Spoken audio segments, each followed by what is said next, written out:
Seperti di dunia fight. Di dunia fight, orang tuh di Indonesia tuh masih kayak begini nih. Wah, ayo kita dukung Randy Pangalila fight. Dukungnya seperti apa? Dukungnya nonton secara gratis. Itu aja gitu. Ya itu adalah salah satu contoh perbedaan di luar negeri sama di sini. Kalau di luar negeri, untuk nonton aja mereka harus bayar loh. Makanya ada sebutannya pay per view.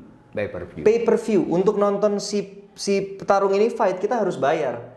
Seperti kalau kita di Indonesia mau nonton seperti UFC, kita harus ke salah satu platform yang kita harus subscribe di situ. Kan kita bayar untuk nonton itu. Itulah kenapa industrinya dari duit itu semua masuk ke si UFC. Akhirnya di UFC itu bisa membayar si fighter-fighternya ini dengan harga yang sangat-sangat spektakuler. Di Indonesia kan masih belum. Industrinya saya bilang ya. Industrinya itu masih belum ke sana. Jadi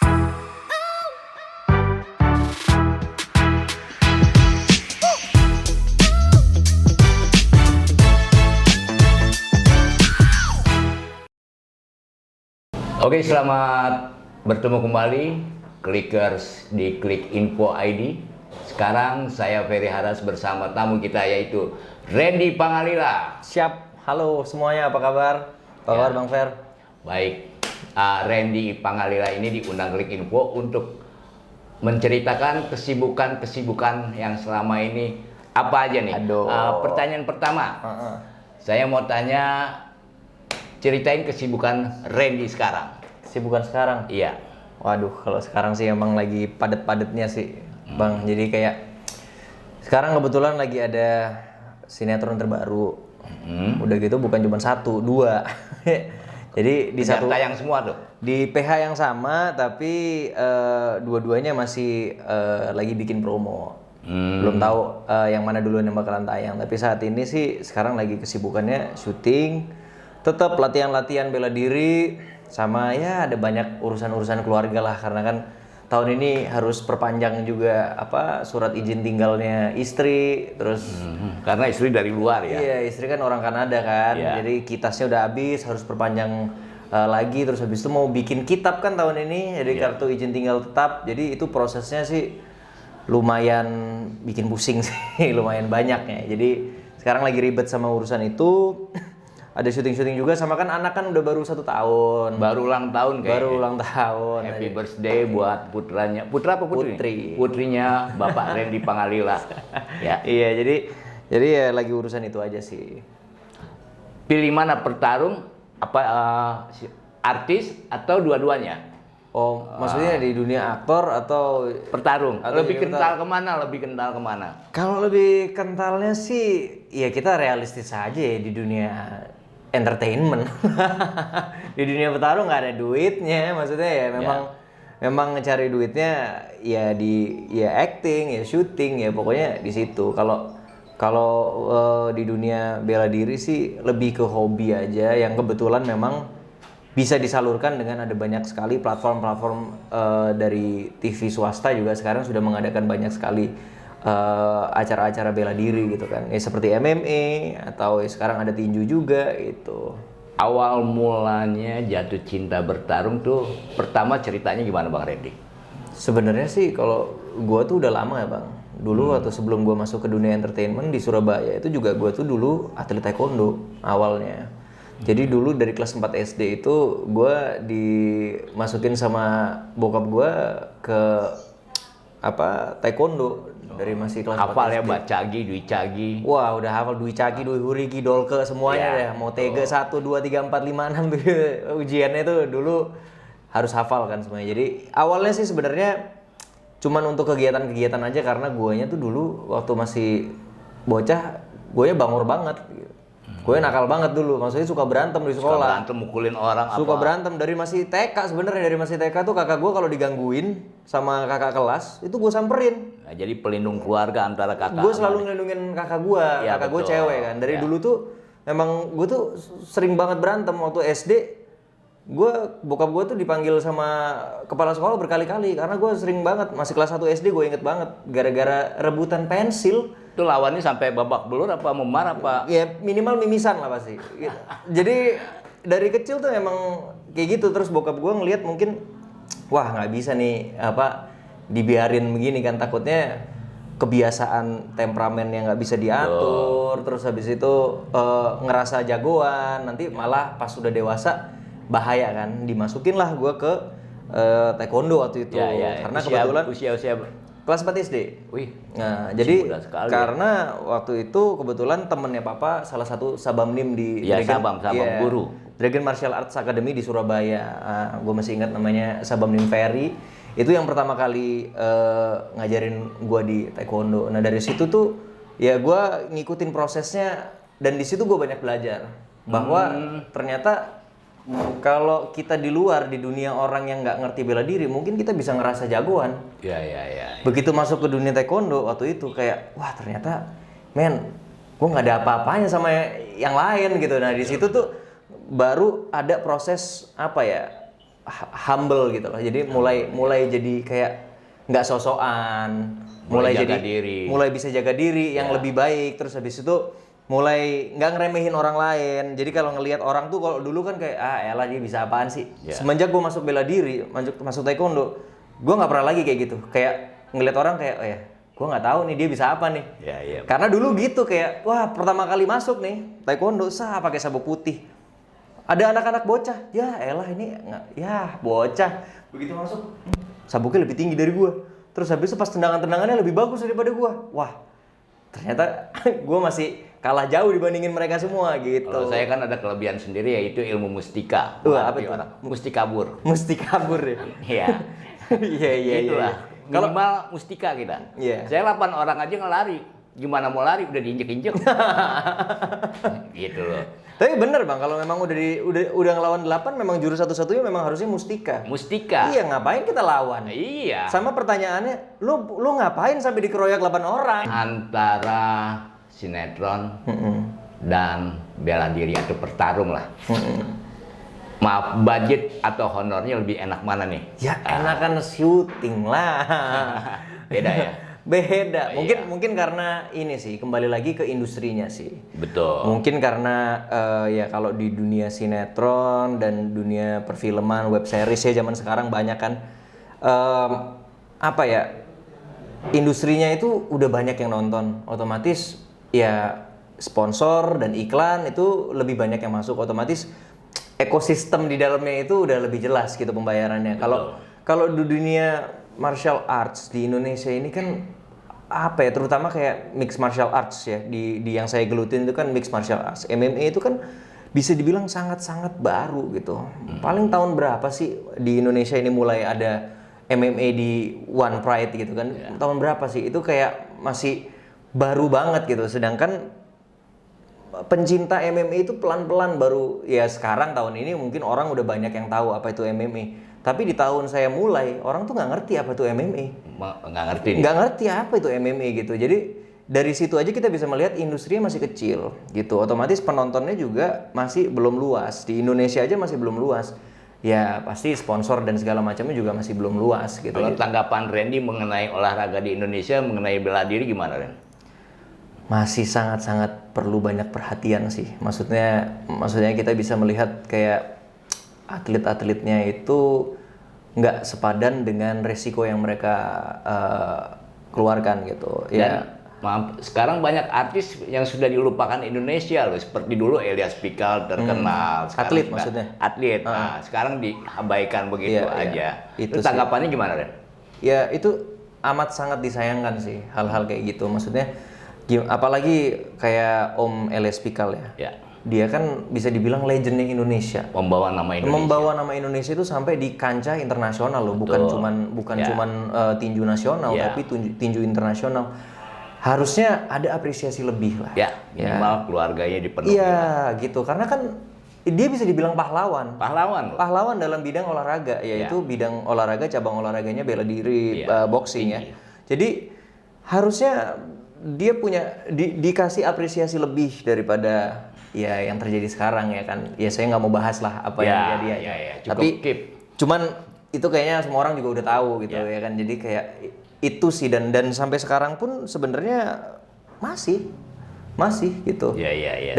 Dan itu salah satu hal yang membuat saya ya di dunia martial arts ini hanyalah hobi dan cuman ya saya jalanin kalau saya ada waktu dan ada kesempatan. Kalau misalnya nggak ada waktu, saya ada syuting, ya realistis saya akan pilih syuting dong. Iyalah, ya memang, nyaman. ya nggak bisa hidup dari situ soalnya gitu. Pemirsa, tapi buat Clickers, Bang Randy ini aktor top loh. Pernah satu frame dengan saya di Si Manis Bom. Oke banget. Mainnya top banget, penjiwaannya oke.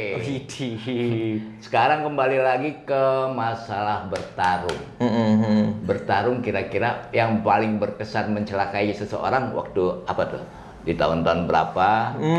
Saya waktu itu pertandingan kejurcap taekwondo di Surabaya. Saya masih ingat banget itu di gedung ITS, lantai paling atas.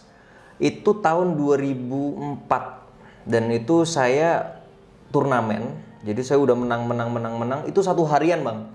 Yang namanya turnamen itu bener-bener yang menurut saya Memporsir waktu. ya memporsir waktu dan fisik sih. Ya. Kayak kalau yang saya rasain di MMA kan saya persiapan untuk melawan satu orang.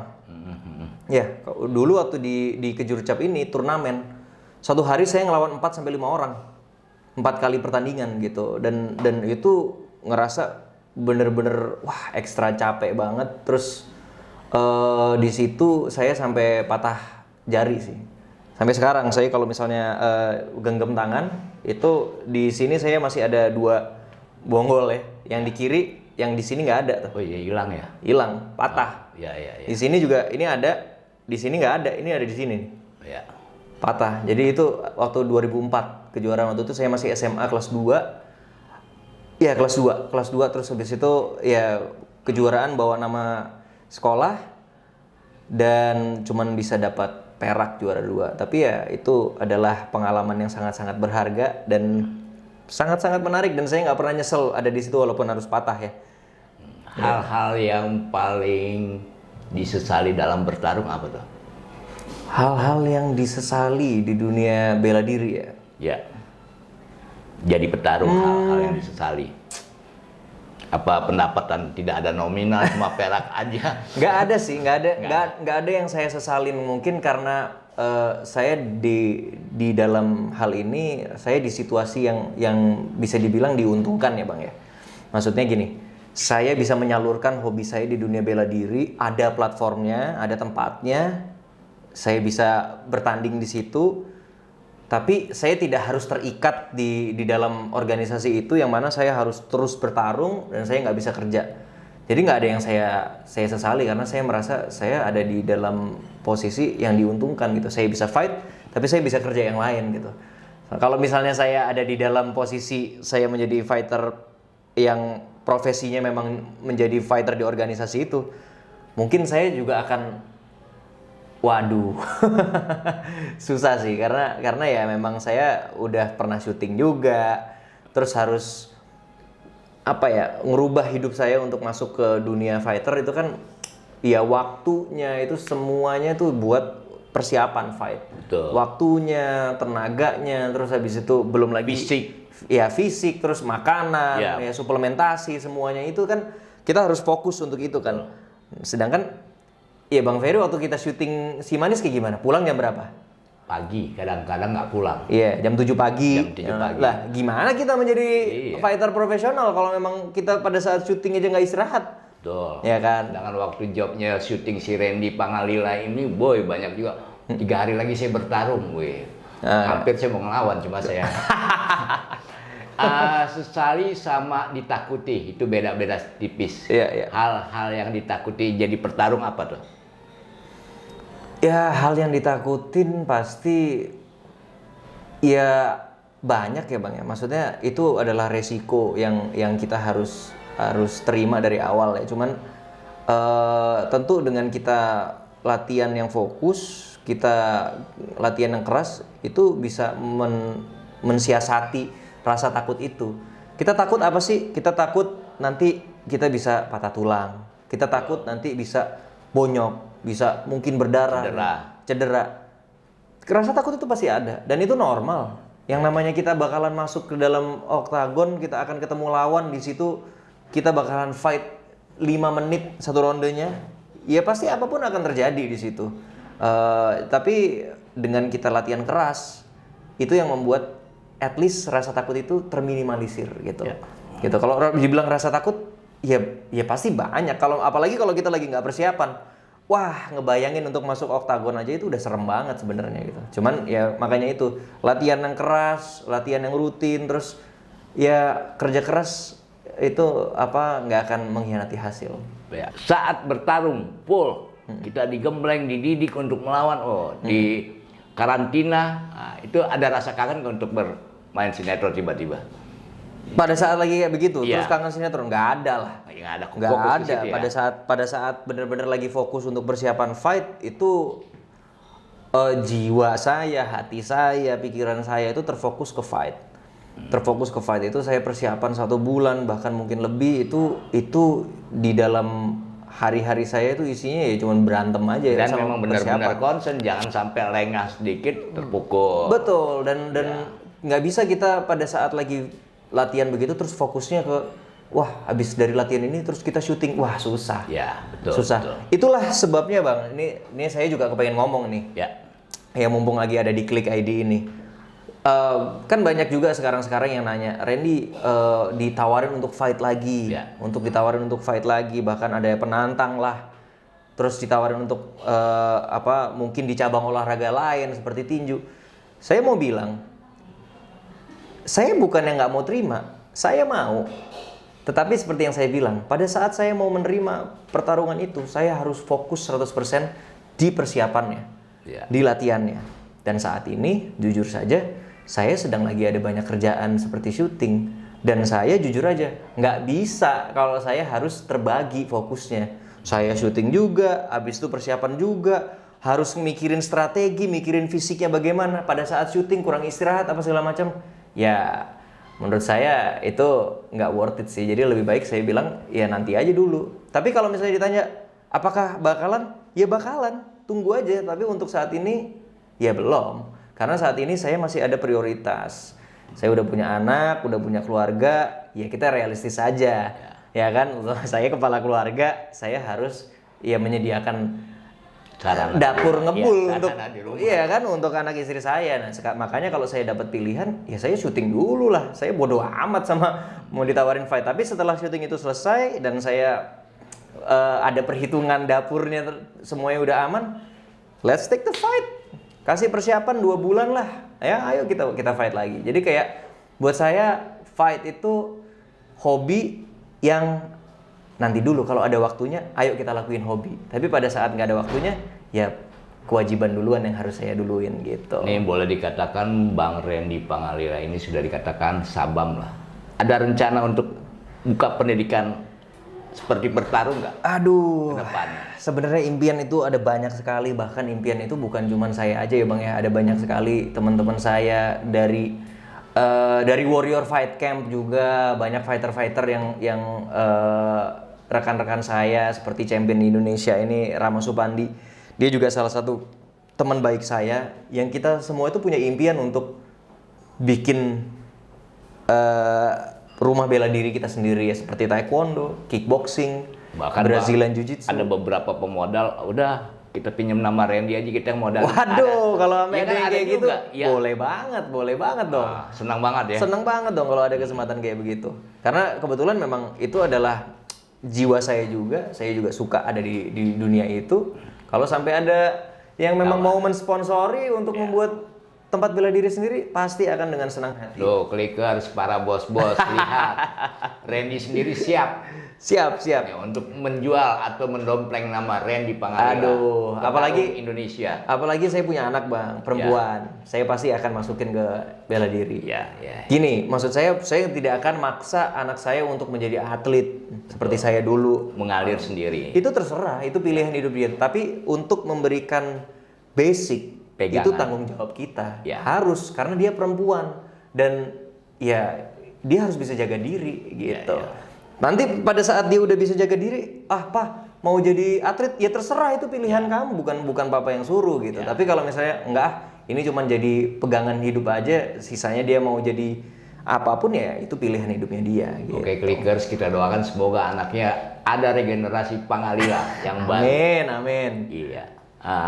awal mula masuk tadi pertarung sudah, sekarang di dunia entertainment gimana Ren? Awal mulanya?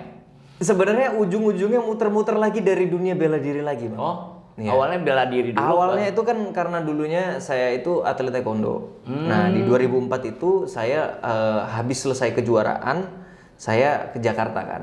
Nah, di Jakarta itu ketemu sama almarhum manajer saya dulu, Mas Teddy Sujadi. Dan dia itu yang menawarkan pertama kali saya untuk masuk ke dunia entertainment. Saya dikasih kartu nama. Oh, zaman itu zaman kartu nama ya kan. Iya. Pager, Handphone itu udah harga. Samsung Walkman Ericsson Walkman itu udah paling bagus ya kan, udah paling gokel gitu. Iya itu. Jadi itu gua dikasih kartu nama, begitu pulang ke Surabaya gue tuh mikir apaan nih kok nama belakang itu nama-nama artis-artis gitu. Ini apaan sih, manajer artis. Terus gua nanya sama orang tua, ini apaan sih? Ini kali apa agensi gitu kali. Coba aja siapa tahu kamu bisa jadi artis gitu kan awalnya gitu. Soalnya kan dia langsung yang nawarin kan. Saya tadi itu skeptis, nggak mau apaan jadi artis. Image-nya dulu tuh kan kalau laki tuh lembek gitu kan. Nggak mau gue. Kayak zaman sekarang nih alay lah. Ya kalau gue kan dulu taekwondo banget gitu, nggak mau gitu. Tapi waktu ngobrol sama Sabamnim itu semua itu malah mendukung. Lu bego Ren. Orang tuh kepengen masuk ke dunia entertainment, lu malah nggak mau. Coba aja dulu kalau memang rezekinya di situ ya. Kalau kan nyoba belum tentu langsung berhasil. Kalau ternyata bukan jalannya kita ya baru pulang lagi jadi atlet lagi, terserah gitu. Ya udah, oke, saya dengerin. Cobalah pindah ke Jakarta. Diajakin tuh casting sama manajer saya yang dulu. Terus habis itu dari situ ya tentu ada banyak kendala ya, mulai dari bahasa, mulai dari dulu saya hitam banget Bang. Ya kan Surabaya kemana-mana panas ya kan, terus habis itu latihan taekwondo matahari terbit ya kan, terus habis itu kemana-mana naik motor, wah itu dibilang bahasanya medok banget. Bukan hitam Bang Randy, jadi dulu eksotis, bukan putih tua. Putih tua, abu-abu dong. Iya. Nah, terus abu-abu monyet dong. Perjalanannya gimana nih? Jadi artis terus? Singkat cerita dari situ, wah mulai ada semangatnya. Oh ternyata casting tuh kayak begini, ya kan? Ya pasti ceritanya panjang lah dari yang ditolak apa segala macam. Tapi kita persingkat, ya sampai akhirnya dapat project pertama. Honor pertama kali 700.000. Astaga. Tapi zaman itu cukup kali apa gimana? Enggak juga Bang, zaman dulu kan nggak ada stripping. Oh nggak ada. Zaman dulu weekly, tahu kan yang syuting seminggu, tayangnya cuma seminggu sekali. 700.000. Ya. Seminggu sekali. Nggak ada kejar tayang gitu ya? Nggak ada kejar tayang. Iya, masih santai. Tapi untungnya kemana-mana dulu kan nggak pakai mobil, kemana-mana naik motor kan. Jadi kalau dulu kan perbandingannya seminggu syuting diputer buat satu kali penayangan. Satu hari penayangan bisa 4-5 scene. Wah kalau itu mah untung banget. Ya kan 700.000 juga bodo amat dulu kan. Kalau ini seminggu sekali 700.000. Untungnya naik motor. 25.000 udah full dulu. Ya kan. Jadi itu udah lumayan banget tuh dulu tuh. Ya tapi itu disyukurin banget, itu honor pertama langsung traktir mama papa. Wih, anak yang paling baik. Harus dong. Karena gue selalu ngerasa ya gue bisa ada di titik ini Bang. Itu semua karena dukungan orang tua. Dukungan macam-macam, dukungan bukan selalu dari materi ya, tapi dukungan doa, dukungan moral, dukungan mental. Itu semua yang gue rasain dapat dari papa mama gue. Jadi apapun yang gue lakuin sekarang itu ya untuk nyenengin papa mama lagi gitu. Sekarang kembali lagi ke pertanyaan, Randy sudah jadi pertarung, Randy sudah jadi artis. Kira-kira masih ada berpikir nggak? Gue harus jadi ini lagi nih, kayaknya gue belum dapet nih. Apa tuh kira-kira? Gue harus menjadi seorang ayah yang luar biasa untuk anak saya. Nah, itu sekarang yang ada di dalam pikiran gue, yang ada di dalam planning gue ke depan adalah gue kepengen menjadi contoh yang baik untuk anak gue gitu. Apalagi anak perempuan gue adalah cinta pertamanya dia. Ya kan? Jadi istri jadi nomor 2 sekarang kan? Enggak lah, istri tetap nomor 1. Jadi anak adalah nomor 1 season 2. Tetap dua-duanya nomor 1 maksudnya. Tetap dua-duanya nomor 1. Jadi sekarang saya kepengen menjadi contoh yang baik untuk anak saya. Tentu contoh yang baik ya berarti bukan cuman dari saya menjadi provider secara materi aja, tapi secara secara moral, secara saya selalu ada di setiap perkembangannya dia. Jadi saya nggak mau ketinggalan dan saya nggak mau pakai babysitter karena saya kepengennya ya saya sama istri saya yang in charge sama dia gitu. Jadi yang dia tahu orang yang deket sama dia ya kita berdua. Nomor satu adalah orang tua bapak. Iya itu. Jadi saya kepengen memberikan contoh yang itu. Dan suatu saat kalau saya harus fight lagi, ya tujuan saya cuma satu. Saya kepengen memberikan contoh yang baik untuk anak saya. Bukan berarti fightnya itu berantem itu baik, tetapi lebih ke di dalam proses untuk menuju ke pertandingan fight itu ada banyak perjuangan, ada banyak latihan, ada banyak dedikasi, ada banyak disiplin. Itu yang gue kepengen kasih lihat ke anak gue. Jadi bukan ke fightnya, dan fightnya itu menjadi bonusnya aja. Tapi perjalanan menuju ke sana yang gue kepengen menjadikan itu contoh untuk anak saya itu. Tadi Bang Randy sempat bilang anak perlu saya berikan ilmu sedikit, apalagi anaknya seorang wanita atau perempuan. Mesti ada jaga diri. Istri sekarang diajarin juga nggak bela diri? Istri saya. Tapi jangan terlalu jago, nanti kita dipukul. Istri saya kebetulan memang bukan dari martial artist. Dia itu dulunya di Kanada pelukis. Gitu. Jadi dia art banget gitu. Jadi ya kurang lebih sama-sama art, cuman saya martial arts, dia art beneran gitu kan. Tapi dulu pernah saya ajarin Brazilian Jiu-Jitsu, ya bukan dunianya dia. Habis itu nggak happy, ya udah selesai. Tapi anak saya dari masih kecil, saya kalau latihan tinju, saya selalu ajak. Ya dia main aja, jalan-jalan ngeliatin saya latihan. Lucu banget kadang-kadang saya lagi latihan, dia datang ngerangkul saya, orang saya lagi stretching ya kan. Mungkin dia berpikir gini, nih ayahnya jangan sampai dipukul sama orang. Iya, tapi saya biasain untuk kalau saya latihan ya dia datang. Maksudnya itu penyemangat aja gitu. Dan dia juga jadi melihat itu adalah hal biasa. Papanya olahraga ya kan. Itu adalah hal yang biasa. Kalau itu positif kenapa enggak buat anak gitu. Kembali lagi kita bertanya, jika Randy Pangalila dilahirkan kembali dari awal, apa yang dipilih? Aktor apa petarung? Ayo loh. Kalau dilahirkan kembali. Aktor apa petarung? Selama dunia fighter di Indonesia masih seperti ini, saya tetap akan di aktor lagi. Ya, sebenarnya kembali lagi kayak yang tadi kita bahas, Bang. Itu lebih ke industrinya aja masih belum benar. Maksudnya kita nggak bisa bandingin sama luar negeri. Kalau luar negeri, wah gila, Floyd Mayweather lihat jamin. Kayak film juga di sana diakui. Iya kan? Seperti director, sutradara, seperti pemain, penulis skrip, editor. Betul. Indonesia sutradara doang ini. Editor dilupakan. Iya. Bukan begitu? Yang terkenal sutradaranya. Sutradara. Saya kurang tahu sih apakah dipandang atau enggak. Kalau misalnya kita memang orang yang di dunia film banget, pasti kita tetap menghargai si editor apa segala macam. Cuman mungkin di kacamata orang awam yang cuman penonton mungkin cuman di director aja yang dia tahu sebatas itu gitu. Ya, dan itu sama seperti di dunia fight. Di dunia fight orang tuh di Indonesia tuh masih kayak begini nih. Wah, ayo kita dukung Randy Pangalila fight. Dukungnya seperti apa? Dukungnya nonton secara gratis. Itu aja gitu. Ya itu adalah salah satu contoh perbedaan di luar negeri sama di sini. Kalau di luar negeri untuk nonton aja mereka harus bayar loh. Makanya ada sebutannya pay per view. Pay per view. Untuk nonton si petarung ini fight kita harus bayar. Seperti kalau kita di Indonesia mau nonton seperti UFC, kita harus ke salah satu platform yang kita harus subscribe di situ. Kan kita bayar untuk nonton itu. Itulah kenapa industrinya dari duit itu semua masuk ke si UFC. Akhirnya di UFC itu bisa membayar si fighter-fighternya ini dengan harga yang sangat-sangat spektakuler. Di Indonesia kan masih belum. Industrinya saya bilang ya. Industrinya itu masih belum ke sana. Jadi orang-orang yang mau datang, yuk nonton yuk si A fight, datang gratis, Bang. Jadi kita nggak dapat apa-apa. Soalnya apa? Begitu kita bilang, oh yang mau masuk bayar ya, yang nggak ada yang nonton. Jadi itu masih kesadarannya orang-orang untuk mendukungnya masih belum sampai sana. Maksudnya, iya kita mendukung, dukungnya seperti apa nih? Ya saya dukung, saya datang nonton. Ya cuman ngerame-ramein doang mah ya. Ya, ya gitu sih. Tepuk tangan aja ya. Iya, cuma tepuk tangan doang. Belum lagi kalau menang, kalau kalah. wah jelek banget mainnya, lo udah gratis nontonnya, komen doang. Betul.